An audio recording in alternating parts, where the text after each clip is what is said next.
All right, guys, so let's talk a little bit about purpose-driven movement and activity.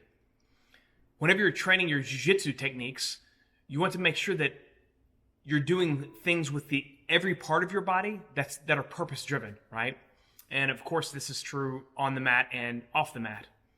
But one of the ways to make sure or to ensure that everything that you're doing is purpose-driven is to look at the end result. You want to look at the goal that you're seeking to achieve, and then for each step, we look at the order of operation first. So with the order of operation, you've got steps that have to be accomplished. For each one of those steps, right? Then you want to think, for that step, is every part of my body contributing to the overarching goal?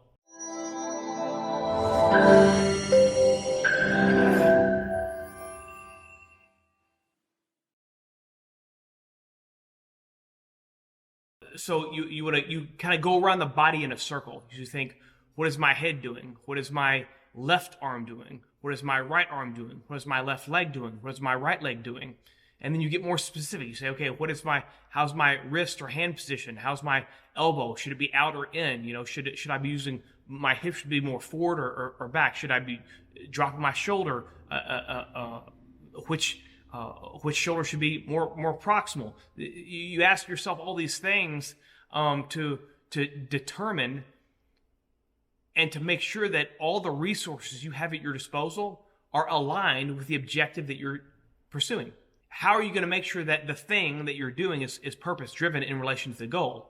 And one of the ways that you tell is it in alignment with proper principle, right?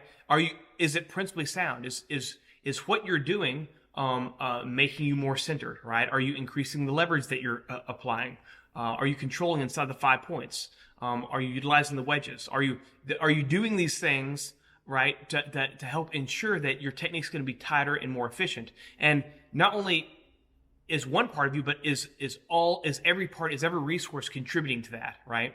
And so you can think, whenever everything's purpose-driven and properly aligned, then every ounce of effort you put in to the technique, you should feel that translate into result, right? If you're on a bike and there's slack in the chain and you go to push down the pedal, it's like there's a lot of give before the chain catches and starts to turn the gear to move the wheel. Well, you've lost a lot of the oomph you've lost a lot of the power that you had in your stroke because things weren't properly aligned, and so you want to take all that slack out of the chain, right? And making sure that everything is purpose-driven and that everything's in proper alignment is going to help ensure that every movement you make is going to transfer, right? So some indications that your movement is not purpose-driven would be if any part of your body doesn't have a purpose, right? So a lot of times when I'm watching my students train techniques, I can notice if maybe they're doing like an elbow escape and the arms are just hanging out, not doing anything while all the work's being done with their legs, right? And so you just want to go around your body each time and make sure you're asking yourself, does each part have a place, a purpose, and a reason for doing what it's doing? And if it doesn't, then assign it one, and then that'll at least allow you to start to see if what you've assigned it is helpful or not, right? Which gets us into spectrum training. So we'll check that out in the next section. If you like this content and you want to see more, please like, share, subscribe, comment, all that good stuff, and we'll see you on the mat.